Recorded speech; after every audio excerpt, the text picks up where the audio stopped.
จากกันไปเหลือไว้เพียงคำสัญญาที่ชาญชาลาส่งเธอขึ้นบนรถไฟหาดใหญ่ยามนี้ความรักยังมีมากมายรักด้วยหัวใจฝากไว้เพียงคำสัญญาหากเอ่ยคำลา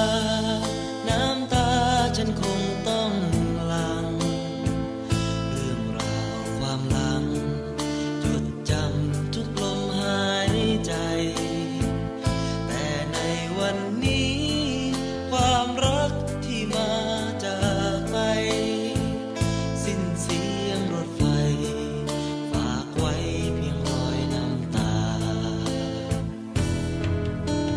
วอนขอวอนพระจงคุ้มครองให้เราทั้งสองกลับมารักกันอีกคน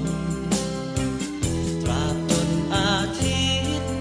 ลับไปไร้ความมืดมน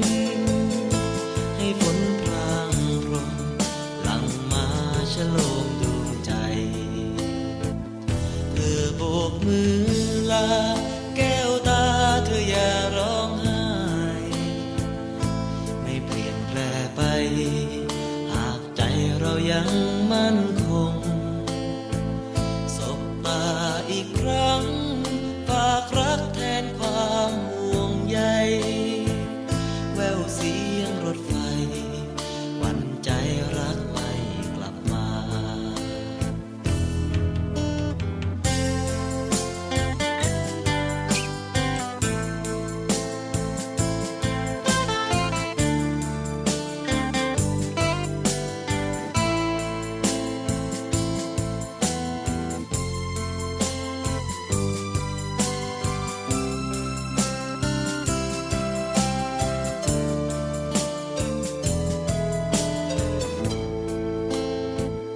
หากเอ่ยคำลาน้ำตาฉันคงต้องหลั่งเรื่องราวความหลังจดจำทุกลมหายใจแต่ในวันนี้ความรักที่มาจากไปสิ้นเสียงรถไฟ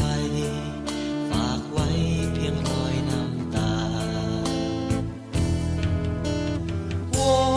นขอวอนพระจงคุ้มครองให้เราทั้งสองกลับมารักกันอีกคนตราบจนอาทิตย์ลับไปไร้ความมืดมนให้ฝนพรางพรมหลั่งมาฉโลมดวงใจเธอโบกมือลาแก้วตาเธออย่าร้องไห้ไม่เปลี่ยนแปลไปหากใจเรายังมั่นคงสบตาอีกครั้งฝากรักแทนความห่วงใยแววเสียงรถไฟหวั่นใจรักไม่กลับมาสิ้นเสียงรถไฟฝากไว้เพียงรอยน้ำตาสิ้นเสียงรถไฟฝากไว้เพียงคำ